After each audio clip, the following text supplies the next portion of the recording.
maintenant au document Téléfoot consacré à l'un des derbys les plus chauds au monde, Galatasaray-Fenerbahçe à Istanbul.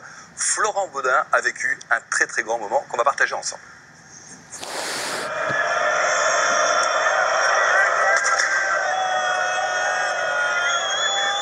C'est le match à gagner de la saison, faut pas se louper.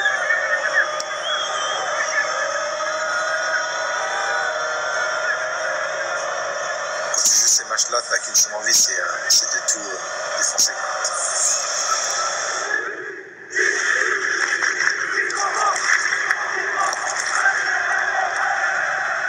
Ce n'est pas une question de religion, ni de politique, ou même de classe sociale. Il s'agit ici de territoire et de suprématie nationale. Moi, je pensais au match contre Galatasaray toute la saison.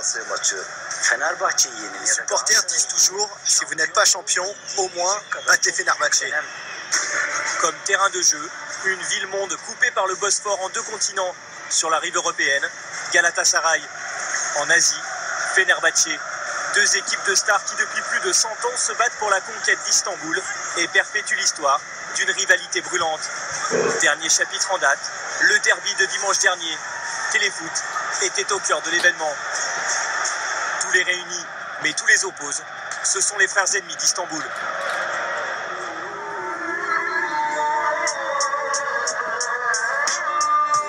Istanbul, quelques jours avant le derby. Nous avons rendez-vous avec les anciens Lillois Aurélien Chedjou et Moussasso.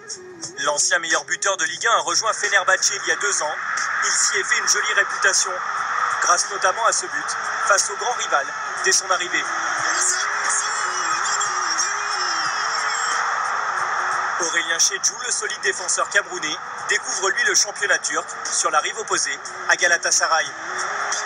Faut pas te tromper d'écharpe, regarde bien. Pour moi, je fais attends, t'es fou, tu veux que je me fasse dessus. Pas mal, t'as bien choisi là. Putain, il est là. Les 2 amis se chambrent, pourtant ils savent qu'ils ne peuvent pas prendre ce derby à la légère, surtout vis-à-vis des supporters. Tu dis que si tu te gâtes là. Ah, c'est mort. C'est mort. Quand vous arrivez, tout de suite, on vous accueille à bras ouverts, mais on vous fait comprendre que le maillot que vous portez il est assez lourd. Et voilà, on a gagné la première manche au match aller, 2-0. Facilement. Hein, Aurélien? Au match aller, on n'a pas insisté. C'est un truc qu'on doit à nos supporters. Mais ce match-là, il va falloir le gagner avec la manière, quoi. Si on prend tous les derbys du monde entier, c'est le seul qui donne la possibilité aux supporters et aux joueurs de se concentrer uniquement sur ce match de la saison, avec cet espoir de se racheter éventuellement d'une saison ratée en gagnant le derby. Cette pression, elle émane aussi des médias et des nombreuses émissions consacrées au football, où il n'est pas rare de voir les journalistes afficher leurs préférences. Bienvenue. Ça va très bien. Bon, avec beaucoup de respect pour Galatasaray, qui est une très très grande équipe de Turquie, mais je suis fan de Fenerbahçe, donc forcément Fenerbahçe. Tu fais une analyse sur laquelle tu arrives à critiquer ton équipe, je pense que les gens ils acceptent. J'ai pas eu trop de soucis par rapport à ça. Moi j'essaie de faire en sorte que Fenerbahçe reste à côté dans ma vie privée et que dans ma vie professionnelle, j'essaie d'être le plus objectif possible. Difficile pourtant de sortir le foot de la vie des Stambouliotes. Même dans les gratte-ciels du quartier d'affaires, on vibre pour le ballon rond. Dans le monde de la finance, Mourad Sagman est une pointure, mais cet ancien du lycée francophone de Galatasaray est surtout un supporter acharné de son club de cœur. Depuis cet âge-là, je supporte Galatasaray, je vais à tous les matchs, que ce soit en Turquie ou bien à l'extérieur. Si nous on gagne, c'est vrai que j'ai du mal à joindre des amis de Fenerbahçe où les téléphones sont fermés. Ici, quand on se marie, le beau-père demande toujours quel club tu soutiens et parfois, tu vois, ça crée des différences. Moi j'ai vécu, mon beau-père a demandé et puis j'ai dit oui, Galatasaray, il était Galatasaray, bon il n'y a pas de problème.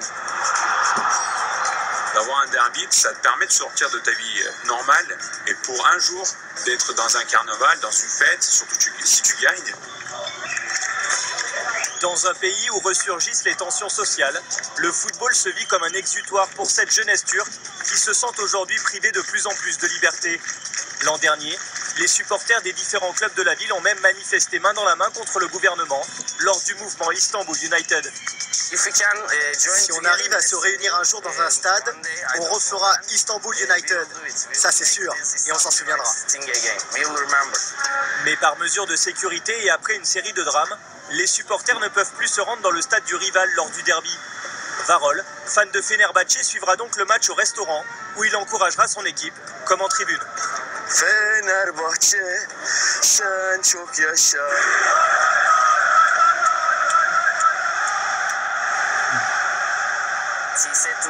En mourant, mon grand-père a donné une cassette vidéo de Fenerbahçe à ma grand-mère en lui demandant de me la transmettre pour que je devienne un supporter de Fenerbahçe. Je le suis donc depuis ma naissance. Seni sevgim bu dünyada Fenerbahçe. Dimanche, jour de match dans le quartier de l'ancien stade Ali Samiyen. Aujourd'hui, remplacé par ces immeubles en construction. C'est dans cette rue que se réunissent toujours les supporters les plus fanatiques de Galatasaray.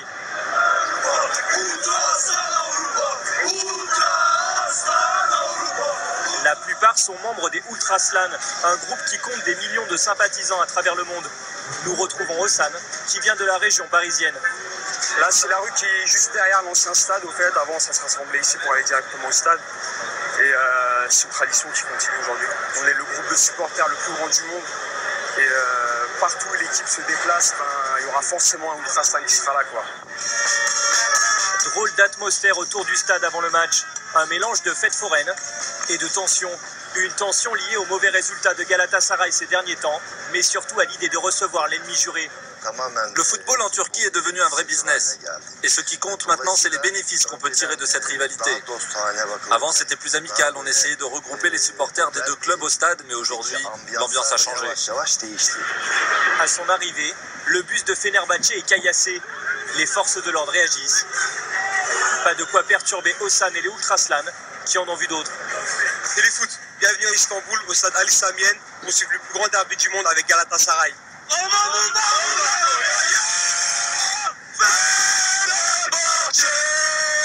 Un chant d'insultes à l'égard de Fenerbahçe qu'on ne vous traduira pas. Le ton est donné pour ce derby, disputé dans le stade de foot qui détient le record du monde du plus gros volume sonore. Coup dur en revanche pour Aurélien Chedjou, qui souffre de la cuisse. Il déclare forfait. De l'autre côté, le match sera compliqué pour Moussasso qui sortira à un quart d'heure du terme. La partie est très tendue, l'arbitre dépassé. Il sortira 16 cartons dont 2 rouges. Emre, le capitaine de Fenerbahçe, perd son sang-froid face à Felipe Melo. Il est expulsé juste avant la pause. Et le Brésilien en rajoute en lui tirant la langue. Galatasaray vient de gagner la bataille des nerfs.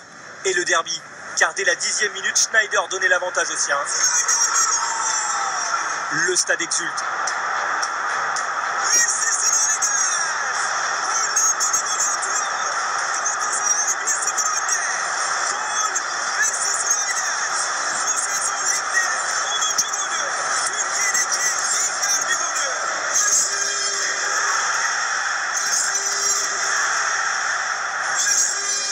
Ce sera le score final.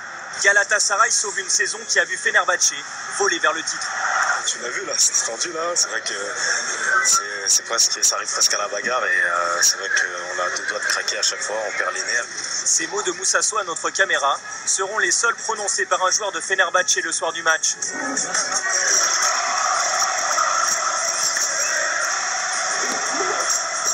Aucun titre ne rachète l'humiliation d'une défaite dans le derby. Et l'espace d'un instant, Istanbul n'a plus qu'un roi. Il s'appelle Galatasaray.